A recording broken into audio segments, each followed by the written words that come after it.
Coming up on the Talking Truth podcast. It's an invitation. Get out of your ego story, which is what the Enneagram is ultimately inviting you, especially in the head. Get out of your ego story. Look at what are you afraid of? What stories are you making up, especially for type 2? We make up a lot of stories. We don't have an innate line to the head center, but we think a lot. We think a lot, and we think from that lens of shame and lack and guilt.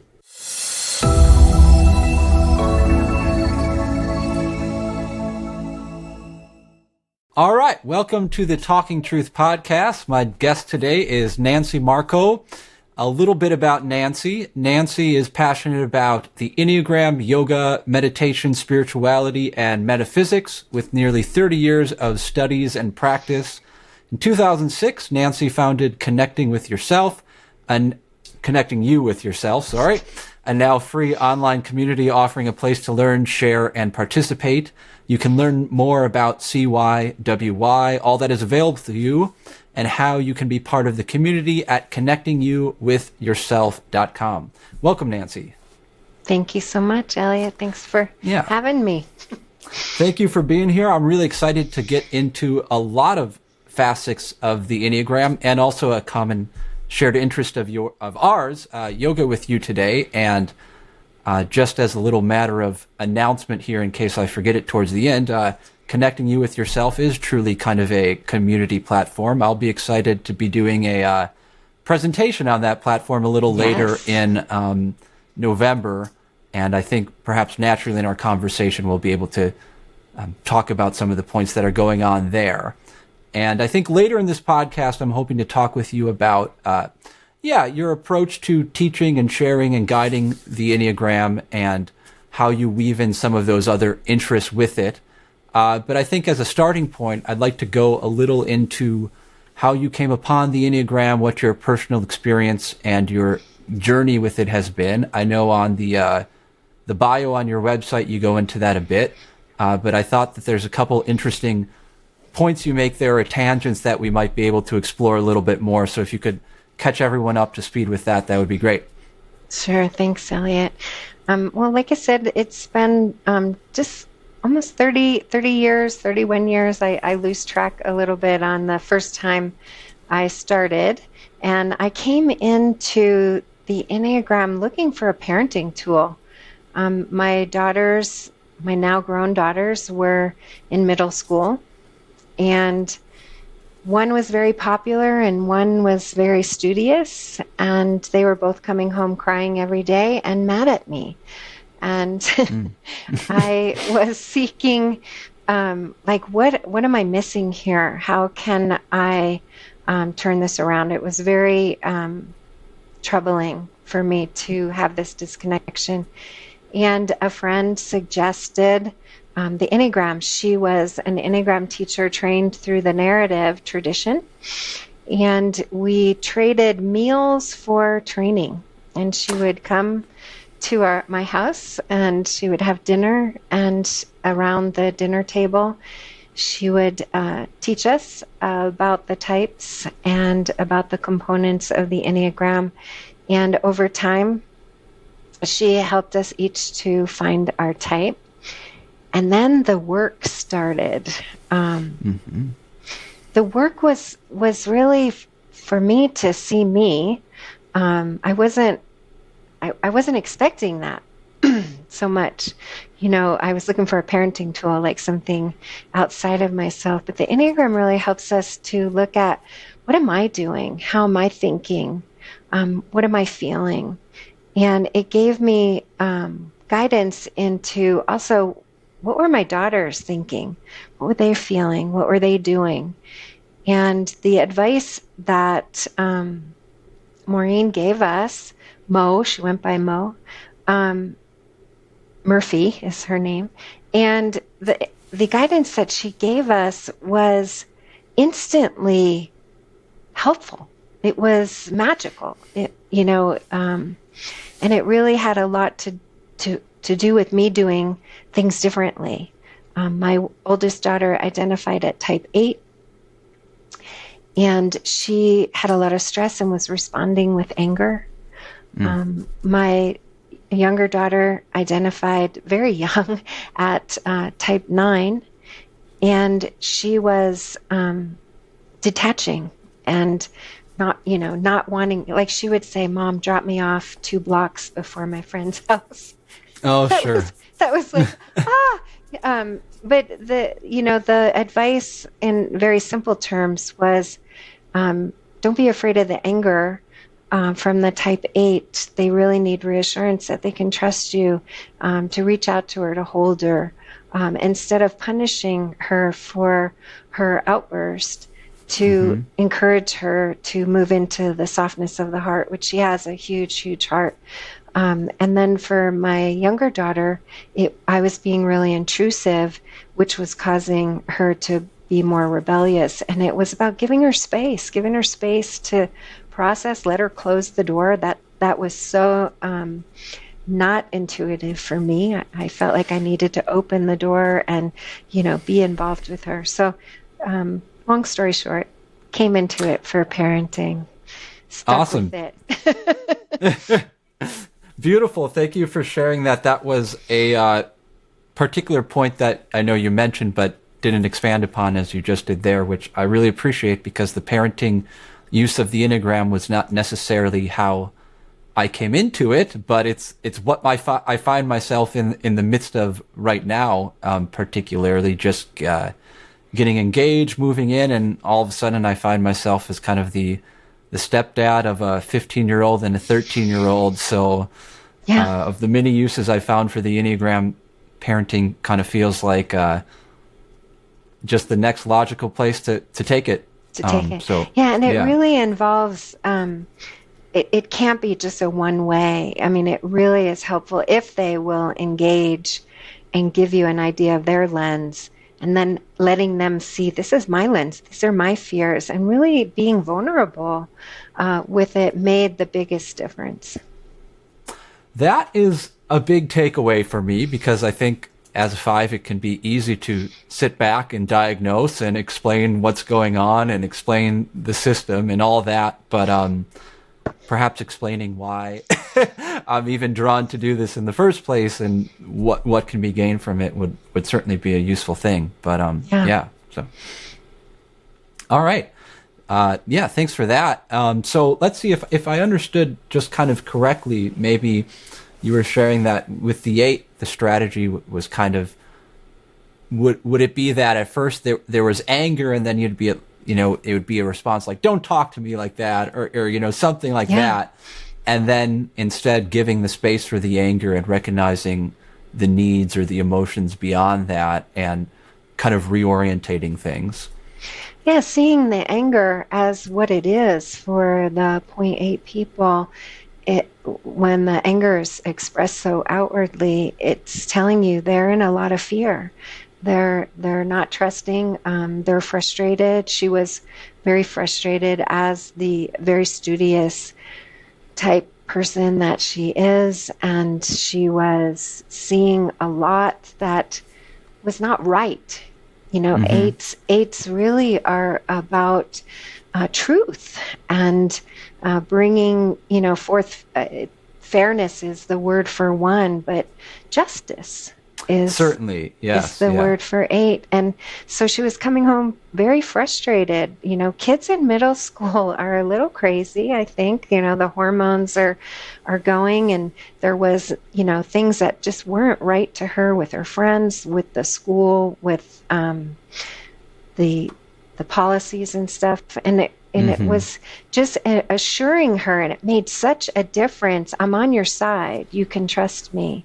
That trust for the type 8 is super important, that they can feel safe.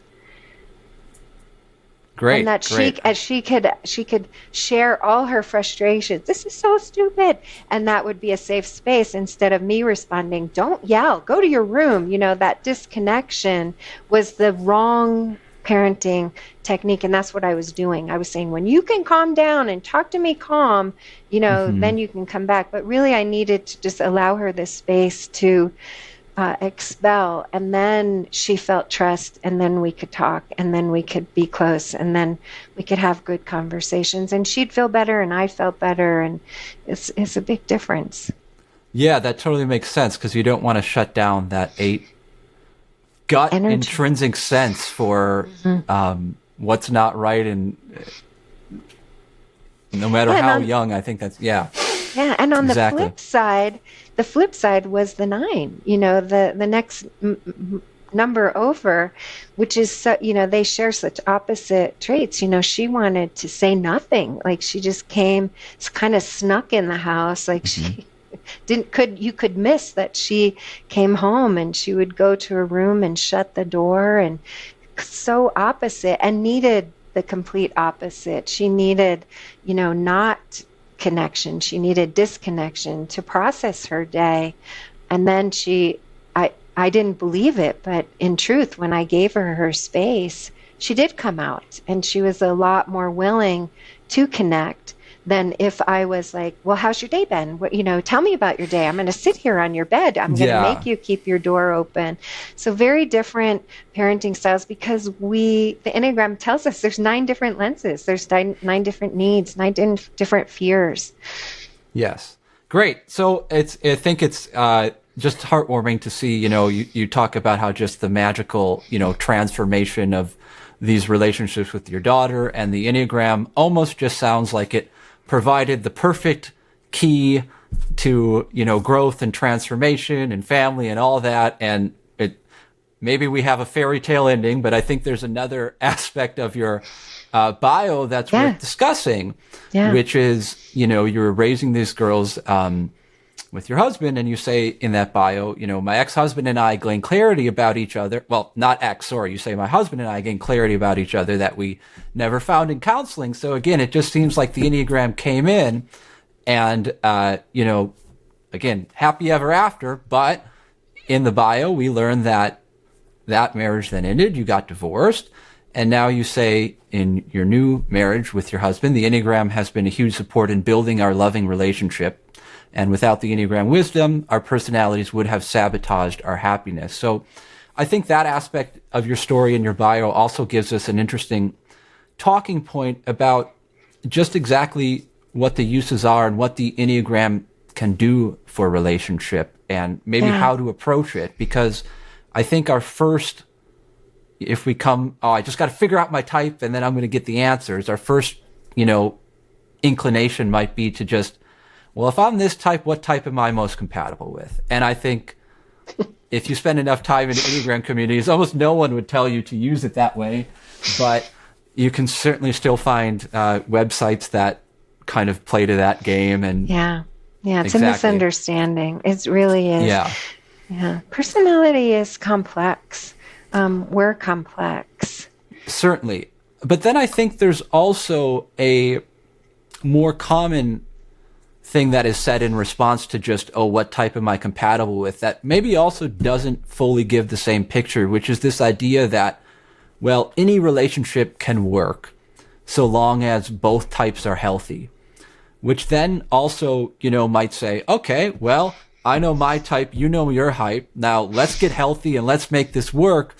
And it kind of gives this idea that a healthy relationship is just 2 people going on this path of their own self-development. And once they both take care of their stuff and get healthy, then we have a healthy relationship.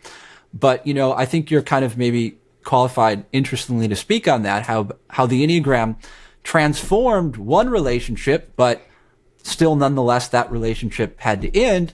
How, on the other hand, the Enneagram has also been a huge part in creating this loving relationship. So how can we use the Enneagram to improve our relationships, and how do we need to approach it and understand it in that domain of life? So in that aspect, I'd say the Enneagram is a tool to really understand yourself. And understanding yourself is a huge, huge job. Really getting down into the depths of, why do I think the way that I think? Why do I feel the way that I feel? Why do I react the way that I react to? And there's no room for spiritual bypassing. There's no room for saying I'm healthy and you're not. There's, instead of saying healthy, I would say relationships work when both people are humble enough to admit their fears, to admit their flaws, to admit their struggles. That's where it really comes to. And with my first marriage, there was a lot of work that I had to do to admit, to come to a place of truth about how I felt. The type lens that I have has a pattern of people pleasing, of forgetting my own needs, my own wants, my own feelings. And that was my first journey, is how do I actually feel? What do I really want? That was big, and it was not easy. Yeah. And then, for my husband, the patterns at his type was to also, but for different reasons, push down feelings and just keep it light and happy. In the Enneagram, there is a triadic group called the Positive Aspect Group. We were both in that. Sure. We were both in it and both showing up with this facade of positivity, but both of us actually being not happy. And, that journey towards truth and honesty and reality and authenticity brought us to a place where it was a good decision to be grateful for the time that we had together. And I'm not saying this was easy. It was not easy. It was a lot of work, and we used an Enneagram therapist to help us to navigate how do you take apart a 20-year marriage and to really make that choice. And we did it, and I'm happy we did it. My older daughter has now got her PhD in psychology, and she says, "You guys did a good job." So I feel like that's a pat on the back.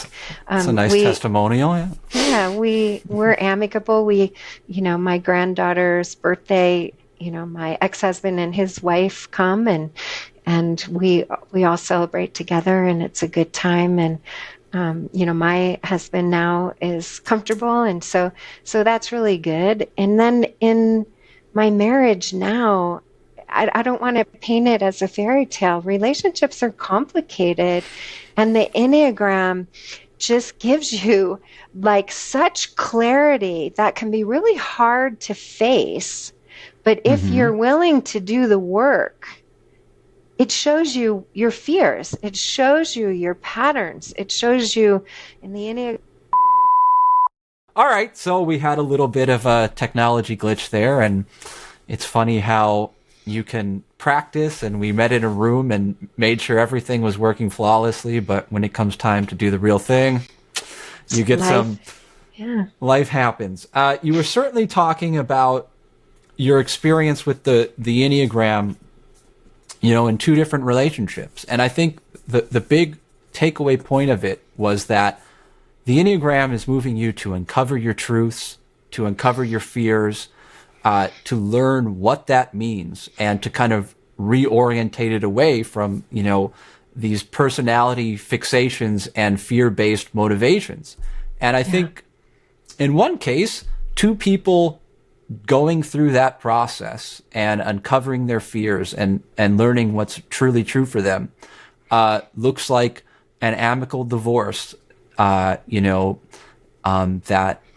still keeps the family somewhat intact and still has you getting along, together in terms of the co-parenting requirements of maybe even adult children. And in the other case, coming to terms with your fears, your fixations, and your truths gives you a happy marriage, a fulfilling marriage, not necessarily a fantasy marriage and, a fairy tale, because we're all humans and we still have things to wrestle with. So I think that was the gist of what you were saying. And I'm not sure if you were mid-thought and had anything more to share on that, but I think that gives a realistic kind of perspective of how we might use the Enneagram and approach the Enneagram. And when you're using it for truth and you're connecting to yourself, there is that aspect of you don't know where that's going to go. And it's a personality fixation to be to it. I use this tool and it needs to produce these results for me. Yeah. Yeah. Yeah. I think, as you dive deeper, I think, just learning your type, I just want to say this, it's not going to help you. You really need to get deeper into the type, understand the defense mechanisms of each type, and understand what you're doing. So the defense mechanisms are described as idolization, avoidance, and then defense. How are you falling into all three of these? What does it look like? How is it for the person that you're in relationship with? Because your defense mechanism can be very triggering for the other person and vice versa. Yep. So there's all these complex layers. I also have been thinking quite a lot just this week. I've had conversations with my husband, noticing how the three centers of intelligence play a part in the relationship, and that you have to really look at, so the three centers are, everybody thinks of intelligence as the head, the mind, the thought pattern. In the Enneagram, we have our fixation and the holy idea that we are attempting to find balance with. And then there's the heart, the emotional part of the relationship. In the Enneagram, we have the passion and the virtue. And these are just lingo. You need to learn what these words mean. Passion isn't about passion as we understand the word, but it's about the emotional patterns that keep us unhappy. And we're balancing there. And there's that part of the relationship. And then there is the body intelligence, the physical part of the relationship, the innate, pheromones and physical connections. And those are balanced through a belief that I have that is, I don't see it a lot in the Enneagram, but through my own personal experience, it's using the instincts beyond identification for finding your type, but using them actually for balance. Like, am I balancing? There's three instincts in the belly center of intelligence. There's self-preservation, meaning, how am I taking care of myself, my home, my finances? Am I in sync with my partner on that? Like, maybe one of us is very irresponsible and one of us is very responsible. That can work. It's just like, how are you guys doing with that? The social part, how do you feel like you belong? How are you noticing each other's, needs, or who's deferring to who? Are you taking turns doing that? And then the sexual or the one-to-one, it's not about sex, but it includes sex. Like, do you have intimacy? Do you have that pheromones connection? Do you have that intensity? Do you have that sharing between you? So that's a long explanation, but looking at each one, that's a long explanation for a really thing that takes years to actually learn. So it was really short explanation. Yes, sure. A big topic. But looking at that in relationship, all this can really, really help you to unpack the stories that we make up that cause the conflict in relationship. So just recently, not go into too much detail, but I was saying to my husband, man, we got the body, we got the heart. We're just butting heads here in the head. And the head is fears. We have to talk about our underlying and even flesh out our unconscious fears. Yes, certainly. And I love what you're saying there. And interestingly, I've done these podcasts with, up to this point, a lot of guests that I know through the music community. So I've really enjoyed interviewing people in a kind of casual, let's talk about your life, let's talk about some of our experiences, and then kind of almost trying to guide some of the questions to covertly display some of these Enneagram patterns and the lines of connection, we'll say, and how these stories show up. And I actually really love doing that with people who don't necessarily know the lingo or the terminology of the Enneagram, because when they just get talking about their lives and where they've experienced stress and where they've grown and all that, they still reveal those patterns really well. But I think we have a different thing we can do here with you, because you know quite a bit about it and you've been working with it quite a lot. So I was wondering if you can go into, you kind of threw a lot of Enneagram lingo out there that people may or may not be familiar with, depending on their familiarity with it. But just if you can go into, what is that connect? If we're going to smash some misunderstandings here, I think we're both on the same page, as many people are now with the Enneagram, that it's not as simple as integration, disintegration, good, bad points. But so if you can kind of spell out what is, from the perspective of someone starting at type 2, what are some themes and ways that 2 to 4 connection plays out, which is within the heart center? What are some ways that 2 to 8 connection plays out, which is a heart to gut type of energy or connection? And then another thing we could talk about, which we must do if we're here with a 2 and a 5, is how even the 2 and the 5 can learn from each other and use that connection for growth, even if it's not a clearly, explicitly drawn line on the Enneagram. So where do we want to start with that? Maybe 2 to 4? Well, first I want to start for somebody who's maybe brand new. What Elliot's talking about is what I just introduced. It's connecting that we have a head, we have a heart, we have a body.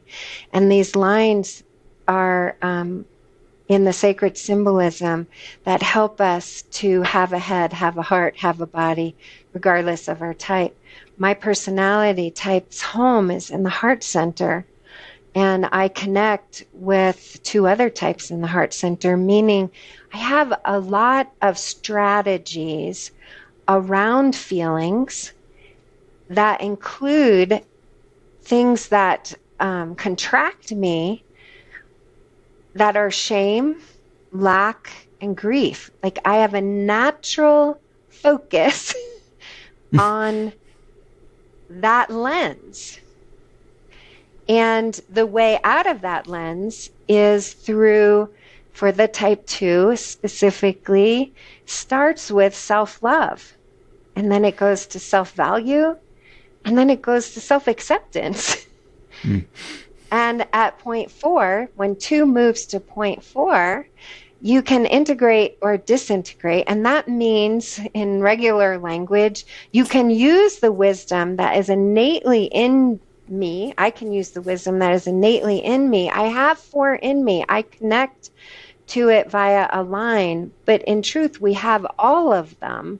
The lines connect us to the ones that are specifically helpful to us. I can use the 4 to get more contracted, more unhappy, more suffering, more grief, more shame, more lack. Or I can use the qualities at 4 to be more self-nurturing, more self-aware, more the point 4 awakened quality is self-realization, where I can actually see myself, where I can give myself permission to take care of myself, where I can be actually more self-focused rather than other-focused, which is the strategy at point 2 that is both beautiful, both part of my gift, both part of my purpose and meaning in my life, but also what can cause me a lot of suffering if I'm out of balance, if I'm only focusing on others and forgetting myself. That's going to cause me suffering. So at 4, I can become more balanced by being more self-focused. Or I can forget the self-focus, go to the more unawakened states at 4, and just be more needy, more complaining, more overexpressed. So what I'm describing is the importance when you're learning the type is to learn the variance of the type. What the type looks like in the variance is completely opposite. You know, the more awakened or healthy or humble state doesn't look anything like the more contracted state. So I'm going to use my hands. Like the more receptive, open state doesn't look anything like the contracted state. I find in my own personal journey, in order for me to get to that open, receptive state at 4, I first need to look at what is coined as the stress point in the Enneagram, which is the movement from 2 to 8. Now, unconsciously, that's where I'm going to go when I am so contracted that I just need to explode. I'm going to move innately. It's just an innate way of being from this over-pleasing, sweet person to a rageful, angry, expressed, controlling person. It's not, it's horrible for me. It's not who I want to be, but it comes from this tremendous like suppression. So there's been so much suppression that it just comes out. Learning the Enneagram, I learned the spectrum of the 8. That's the contracted 8. I'm going to control you. I'm going to overpower you. But the awakened side of the 8 is very compassionate, very soft, very innocent. And that awakened state brings forth truth with a capital T. It's an invitation. Get out of your ego story, which is what the Enneagram is ultimately inviting you, especially in the head. Get out of your ego story. Look at what are you afraid of? What stories are you making up, especially for type 2? We make up a lot of stories. We don't have an innate line to the head center, but we think a lot. We think a lot, and we think from that lens of shame and lack and guilt. And it causes us a lot of contraction, a lot of trouble. But if I can move into the awakened qualities of 8, of innocence, of softness, of vulnerability, of truth, I can see, oh my God, I'm making up a story that he doesn't love me. I'm making up a story that I'm not getting enough attention. I'm making up a story. And then I can go and move along and go back down to 4 and say, you know what? At 4, I self-realize if I don't love myself, I'm always going to feel like the other person doesn't love me enough, because I'm going to have these patterns where I never ask for what I need. Which is the tough spot for the 2, is we have an innate gift to sense what others need. And because it's so innate in us, we just expect that everyone has it. Don't you know what I need? You mean I have to tell you what I need? Yes. I mean, that's just on one of the most basic levels, before you even get into, all these subtleties and nuances of how the Enneagram works. I think everyone has a propensity to just think, I'm reaching towards this ideal, that my personality has determined, and I'm here, and everyone should reach towards this as well. And if you're not doing that, you're not healthy, and you should, why are you not like me? Yeah. Why are you not valuing these things? And, so at the most basic level, the Enneagram just helps you appreciate different strengths and different weaknesses, and at least get a slightly more mature story about just, that aspect of relating in life, etc. And what you're doing, Elliot, is so beautiful, because it brings us to the next, the logic, the clarity at point 5 is what you just did. And the Enneagram has lots of triadic groups, which I mentioned before. And one of them creates this invisible line. It's when the Enneagram loses the hexad and just becomes a circle and 3 triangles. lots more to that, but it's just another way to look at it. And 2 then gains this line to 5, and 5 gains this line to 2. And if you could just feel what Elliot just said, he just brought forth that 5 energy of clarity.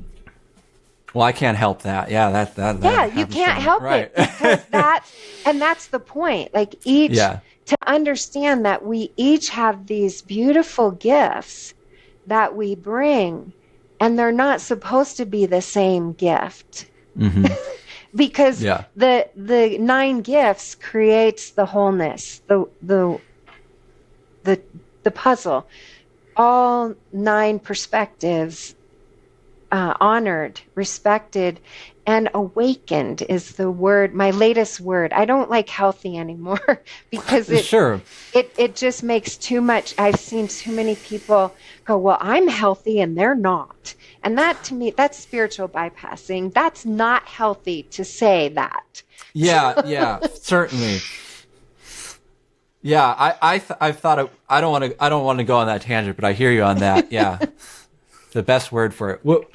We won't go too 5 and try to parse out the best language. I don't here. have the best word. I keep changing the word, and my latest is just having the qualities of the heart center, and it's humility, authenticity, and acceptance. Yeah. Or forgiveness is even a better one at 4 for this usage. So, and that brings me to just my passion of the holistic Enneagram. So once you find your type, the journey is to step out of the box. So we find a box, and then we don't want you to stay in the box. We want you to grow out of the box. And these lines that we're talking about, this movement, is the way out. So the 5 qualities for the type 2 helps me to see how intrusive I can be, how I can move in, how I can be prideful and have the answer. And it can be very annoying, very upsetting to other people. So the 5 energy invites me to step back, to hold non-attachment, to ask myself, is this mine to even get involved with? Because the 2 so easily drowns in taking on everyone's, stuff. Yeah. And the 2 helps the 5 to come out from maybe too much detachment and into engagement. Yeah, I would love to speak to that connection from both points. So if I may kind of go back a little bit, and I don't know if I'll be summarizing or adding my own thing, but I see, what you described as this 2-4 connection. I think the big words that you touched upon that I also really kind of think of is at 2, there might be a little bit too much of a propensity towards others and other care. And at 4, in and of itself, it might be too much of a propensity towards self-care.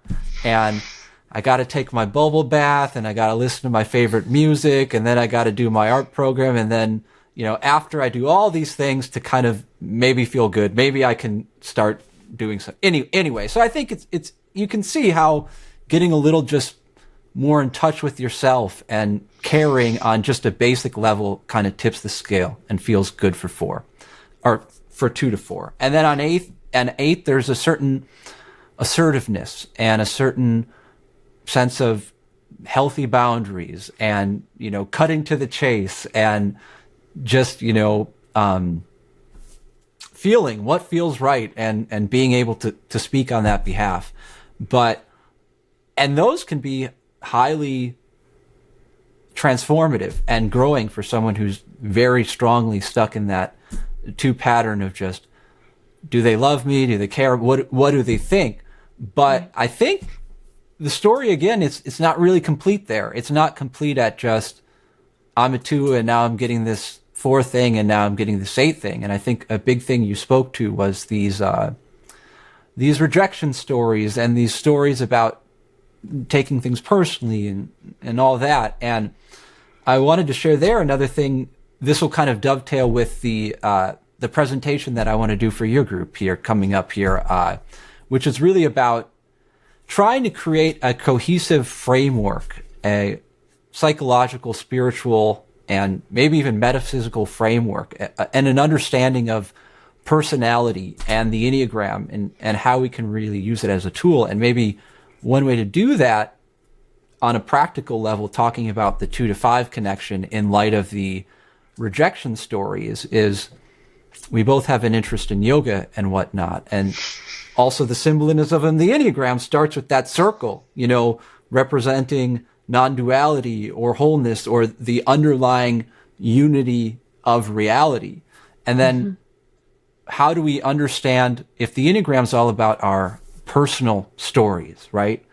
We all have our lenses, we all have our personal stories, and the Enneagram points out the differences in our stories and how some of us are motivated by love and appreciation, and some of us might be motivated by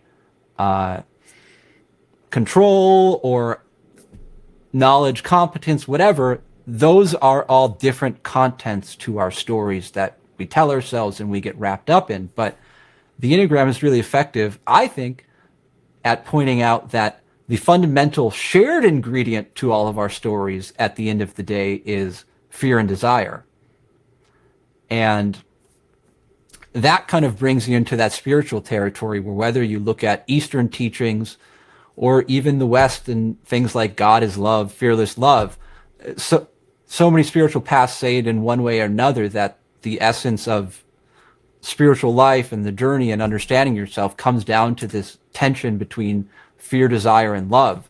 And those are the kind of inquiries that I've had some effectiveness coaching through and guiding them through. Is, if you're getting wrapped up in these rejection stories and taking them truth, and then speaking from that place and reacting from that place, you're coming from fear.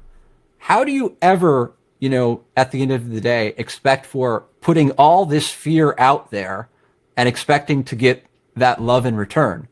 And you can be compassionate towards that, and you can say, well, I understand how relationship brings up our vulnerabilities, and maybe then the 4, connection. I understand how you could have, in one sense, been mistreated or had these terrible things happen to you, and I could understand how you would never want that to happen again because it hurts so bad. But also, again, at that 5 clarity, non-attached level, it's like, but if you want love, all those ego self-preservation mechanisms of avoidance and protection and rumination, and then constantly testing, is this, like, on some level, if you're coming at it from fear, is it ever going to manifest in love? And in a nice, I think actually George Gurdjieff said this, it's like worrying is like praying for what you don't want. So that's where I think the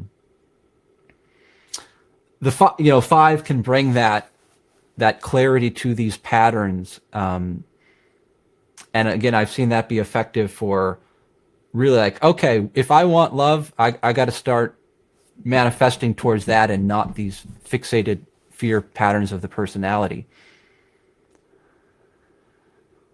Since you're talking about love, the awakened quality at the heart for all of us, no matter what your type is to remember you are love. So at the heart, from emotional intelligence, that truth that we are love gets blocked with trauma and training and experiences and hurts that make us think we're not lovable, which creates the fear around image. Do you love me? Am I lovable at 2? And this is holistically, this is for every type. Am I lovable at 3? Do I have value to you? And at 4, can you see me? Can you accept me?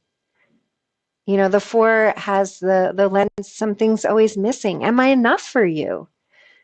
And so like looking at, okay, that's how you heal this I want love, because we don't want for love. When we remember we are love, we just show up loving. And then it's easy for people to shine that back to us. But when we're coming from, I want love, that's the lack, the grief, and the shame. And it doesn't matter what type you are, you can have that in your heart intelligence. In the body, it's really, it's the circle, it's the oneness. We are connected. Quantum physics tells us we're all made of the same stuff. But when trauma and training and teachings and media and marketing, oh my God, so damaging to this idea of connection, then we feel disconnected.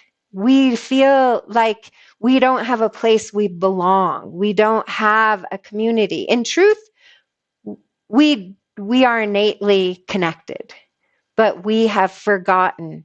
And so it's about forgetting connection at the body center. And what do? We defend and we control. we resist, we control. And there's a third one. We do 3 boundaries. We make bad boundaries, unhealthy boundaries. And then in the head, we have fear itself, mental angst, and it's around safety.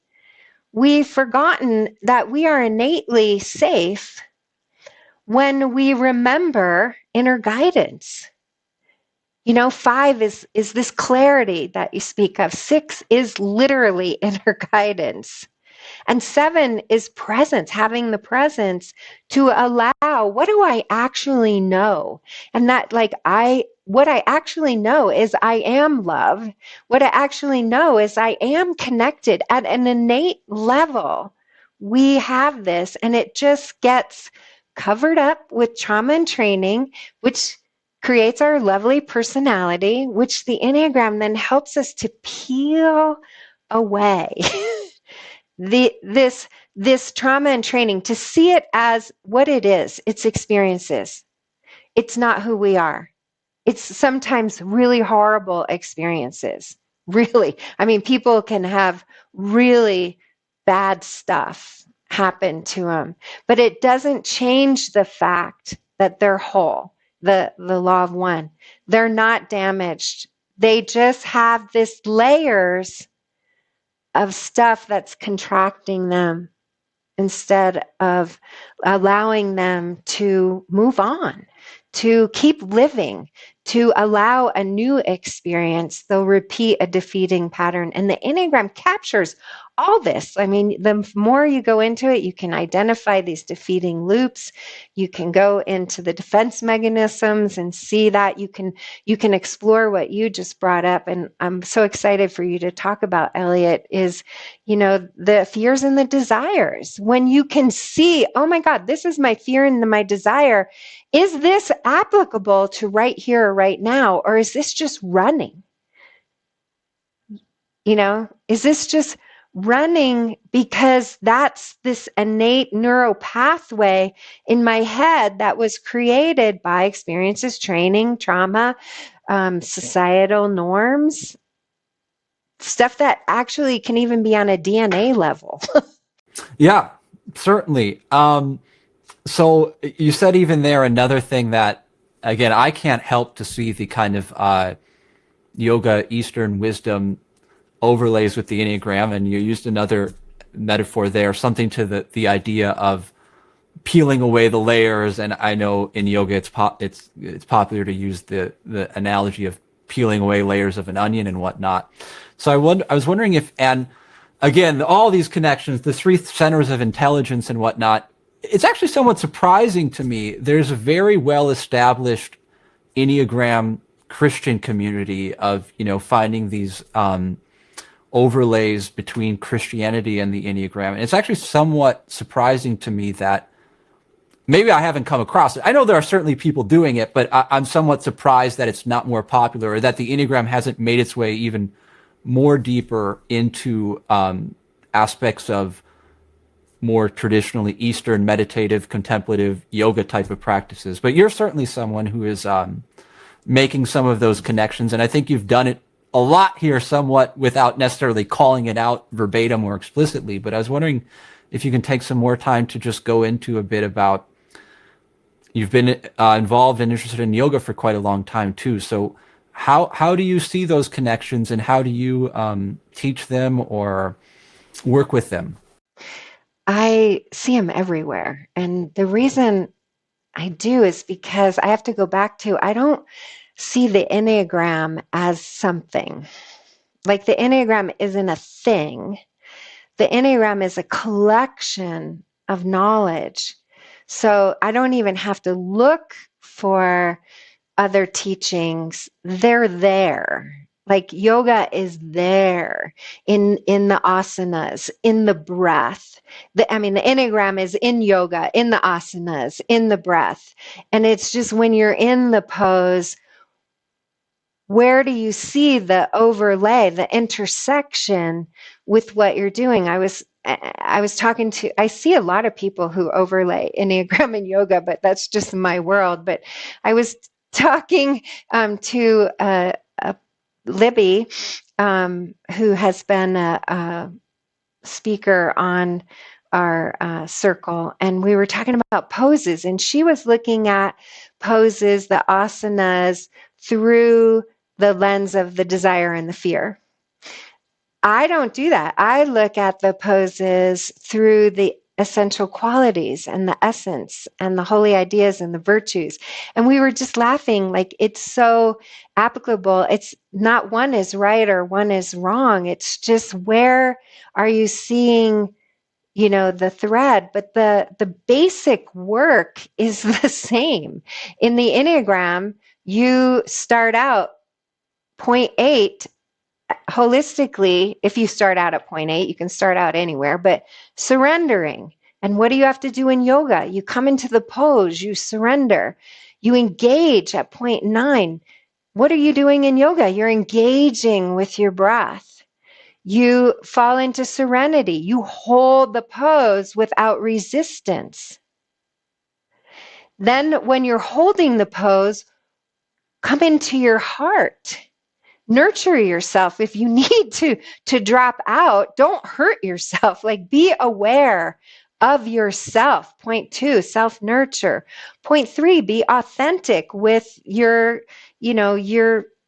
body, your history, the makeup, how, you're structured.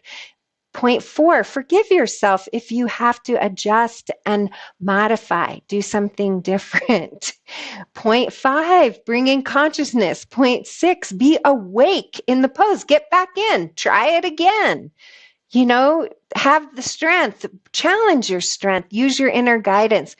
Where am I holding resistance? Point 7, be in presence. So you see, it just naturally weaves in any of the asanas, but I could go through asanas that say, oh, this feels, point 6, I always think of warrior 1, facing yourself, like really tuning in. Am I connected with myself? Am I listening to my inner guidance?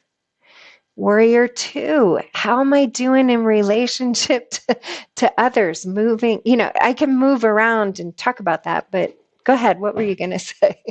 I think that's really effective. I was joining in on one of your classes that you post on YouTube. I wasn't able to make it live, but you post some of these classes, and I really appreciated how you kind of, let's see if I can summarize here. It's like go into the pose and then notice how did you go into the pose? Did you just rush into it? And, what does that say? I think that's so effective, just in general, to move yoga out of this mechanical thing you do, or just this, exercise practice that you check off the to-do list. But to bring that quality of mindfulness is not surprising, that a yoga would do that. But I think the Enneagram gives a nice particular lens for the types of mindfulness that you might need to bring to yoga, and even the types of things that could get in the specific types that, are you getting a little too image conscious about your poses? Are you always pushing when you need to be relaxing into it, and all those? Yeah. So there's definitely a lot of, I think, fruitful. There's so many overlays. There's just thousands. There's just thousands of ways that it just interweaves. And the more you play with it, we did, and we're going to do again. We did the yamas and the niyamas, and we did each one for a week and weaved it in and just let it happen organically. It does happen organically, and it will be interesting. It is always interesting for each type lens, how different, what it sets off as, aha, Mm-hmm. Well, as you said, there are thousands of ways that these interconnections could happen, and unfortunately, we don't have the time for all of that today. So there's one more. I hope for more fruitful dialogue on this, and hopefully, we've inspired more people to think about these connections, because I think they're really useful to explore. In particular, what I was saying, prior, how I kind of thought, or what I see is that to answer some of the misconceptions or less useful ways that people use the Enneagram, that's where I thought of bringing in the kind of Eastern wisdom about metaphysics, or the nature of the mind, and that gets into a philosophical realm. So I was kind of wanting to touch base with you a little bit about, you also teach and guide the Enneagram. I noticed in your monthly newsletters coming out recently, you talk about this course that you do, Empowered Living, and it's kind of going through a little bit of a format shift. So big format shift. Okay. All right. So a lot of things to touch on there. What kind of things do you emphasize, and maybe what kind of, now one notable thing, you were on the Meetup platform. You've moved off of it due to, the big tech, I think, concerns that, and just. I just felt like they were out of integrity, to be quite honest. Yeah. But I think one thing with that is, you're having this great community, and it's free. So I would imagine you come across a fair amount of probably beginners. Would that be fair to say that, people just starting to work with the Enneagram, or? Right now, the community is more people who have at least had a little taste, but it ebbs and flows. It is a place to begin. I tend to, and the reason I'm changing the Empowered Living course offering is because I tend to personally fall into an assumption that people know what I'm talking about. Like, I have been doing this for so long. I'm like, you don't know that? So I'm really practicing. The new format is to take everything in the tiniest little bites, so it's more digestible for people who are just coming in. A lot of people come in new, and what they've said to me is, like, I don't know what you're talking about. You've blown my mind. You're going too deep. I don't have 30 years of this kind of study. And so it's a good practice for me to go to 5 and really step back and really take it apart logically, bite by bite. And I don't know how this new format, it's a pilot. I imagine it might take 2 years to get through with what we used to do in 6 weeks. But I'm excited to really dissect it. I was just talking to somebody the other day, and they were saying, in one practice, the way that you go deeper is to begin again. What practice? Is that Buddhism? In one practice, the way, is to be, it certainly sounds like almost a more Taoist kind of, A Taoist. I think yeah. it was like you begin again, and that's where I feel like I've been innately drawn. It's like, okay, we're going to begin again in tiny little bites and really take apart each bite and make sure that each person is able to, the requirement for this experience is that you show up and you ask the questions. You don't just be in an image conscious thing going, oh yeah, I get it, I get it, I get it. And you're leaving like, I don't even know what the hell she's talking about. That, that we take it in small bites. We do, tiny little bit of teaching and then a discussion or maybe an exercise and then a discussion. And it's 2 hours and then we let you go and you digest it. I think that, I wish you well in the new pilot, and I think that's just such an effective way. I can share from going to some of your groups and whatnot.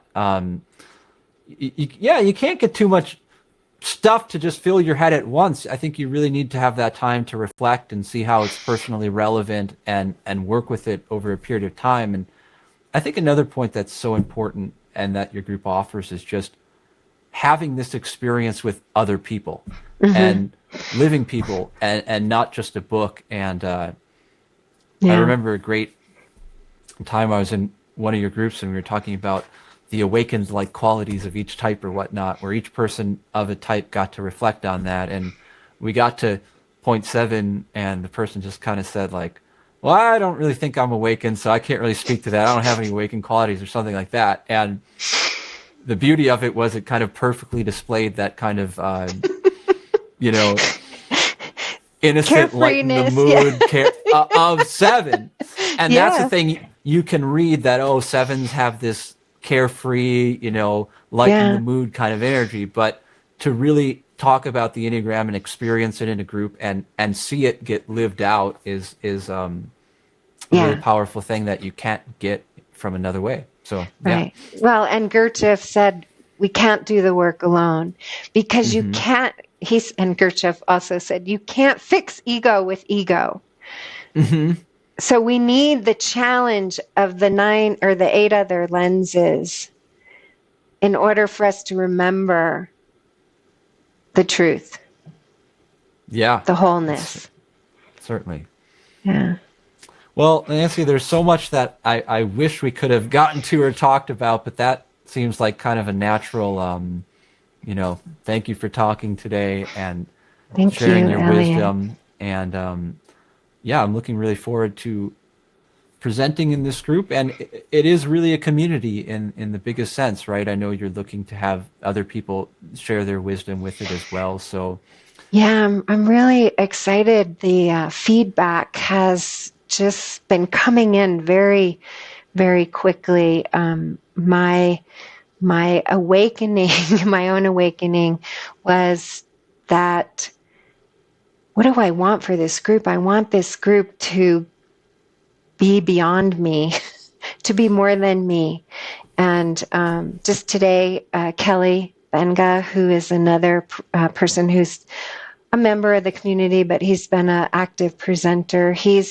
We're going to talk next week about him doing an Enneagram and Relationship group where people can come and work on questions specifically about relationship issues. And then I have another person, Roxanne, who is wanting to bring Enneagram and Qigong together, the somatic practice, and how, just what we kind of touched on today, but just the body center, how that intelligence can be enhanced through Qigong movement, and then talking to another Enneagram or yoga teacher.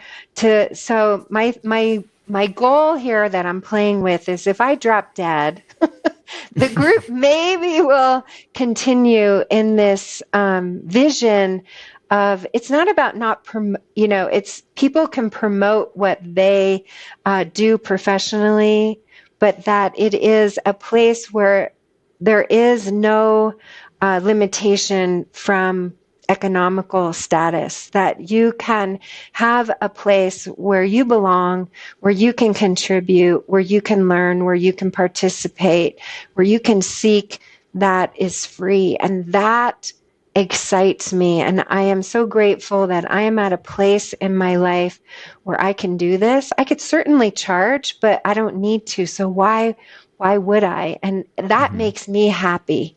And I hope people come. Your date is, I don't have it off the top of my head. What's your date? Oh dear, I should have it. I know. November, it's a Tuesday. It's either, well, is it November 11th or 12th, I believe. Okay. But, I was just going to kind of end by saying that check out the show notes for this podcast. It'll be up on YouTube. It'll be up on all the major, podcast platforms. And any details that we may have missed or misspoke about November here in the live 11th. recording can make their way into the show notes. And that's certainly where we'll put the link to connecting you with yourself as well. So if anything's interested you here, don't trust what we just said. It might be wrong, but check out. I just looked on my calendar. November 11th, 7 November p.m. 11th. Mountain Time. Yeah, Okay. just check us out and come see Elliot share. Sure, it will be a beautiful, enlightening event. So thank you, Elliot. All right. Thank you. Have a good one.